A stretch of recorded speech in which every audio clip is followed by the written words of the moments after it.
lidi, vítejte u dnešního videjka. Dneska to je info o tom, že už dávno jsou prázdniny. Hvězdička. A kamera je tady. Tady.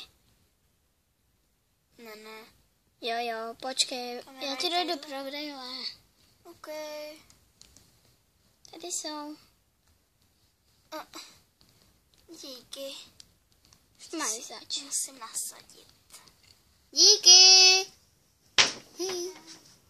Tuhle videjko bude narychlo. Protože za chvílku jedu od babičky, my jsme u babičky, jedu domů do bazénu, takže za chvíli končím. Na dnešní videjko je info. Takže všichni, nebo jak všichni víte, taky jsou prázdniny. Spousta lidí jezdí na dovolenou, na tábor, k babičkám, ke strýčkům, k tetičkám, k bazénu, do zoo, na procházku. Někteří sedí doma a točí videjka, jako já. Ne, já jsem teda u té babičky, teďka točím to info.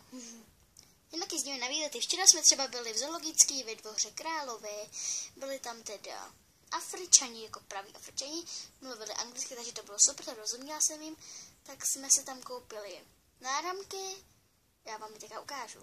První je tento, ten je teda takovýhle, je tady Zim jako Zimbabwe, pak je tady prostě je to takhle, tady je teda ouško takový, do toho se dá takovýhle trojúhelníček, nebo trojúhelníček, on to je taková, no takový čtvereček, se tam prostě dá, máte to jako zapínání, takovýhle, černo, bílo, zeleno, žluto, červený. A já mám teda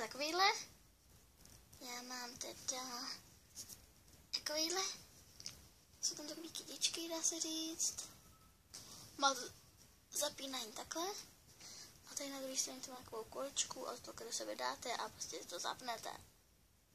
A tak tam byla jedna super Afričanka, který jsem teda rozuměla, trošku zkoušela mluvit česky, třeba zpívali hello a pak jeden zpívali hello a pak zařval jeden nazdar. No a pak tam byla jedna super Afričanka, která mi teda upletla takový úplně hustý topánky. Tak teď jste to nejspíš viděli, ale proč jsem tady? No snad se vám líbily, ale teď už prostě k věci, proč je tohle info. Také jedeme na tábor, jedeme tenhle víkend a dneska je úterý, takže ještě nějaký videjko bude. Dneska je teda úterý, jak už jsem říkala, a o víkendu odjíždíme a budeme tam 2 týdny, takže 8.8. se vracíme. Takže do 8.8. od víkendu nebudou videjka, bohužel. Takže snad vám to nebude vadit. Tohle je asi vše a já draním do bazénu. Čau! Kde jsou? Aha, já je mám v ruce. Hustý. Teď jdem do toho bazénu? Jo. A ten bazén na tam tu stranu nebo na tuhle stranu? Na tuhle. Aha.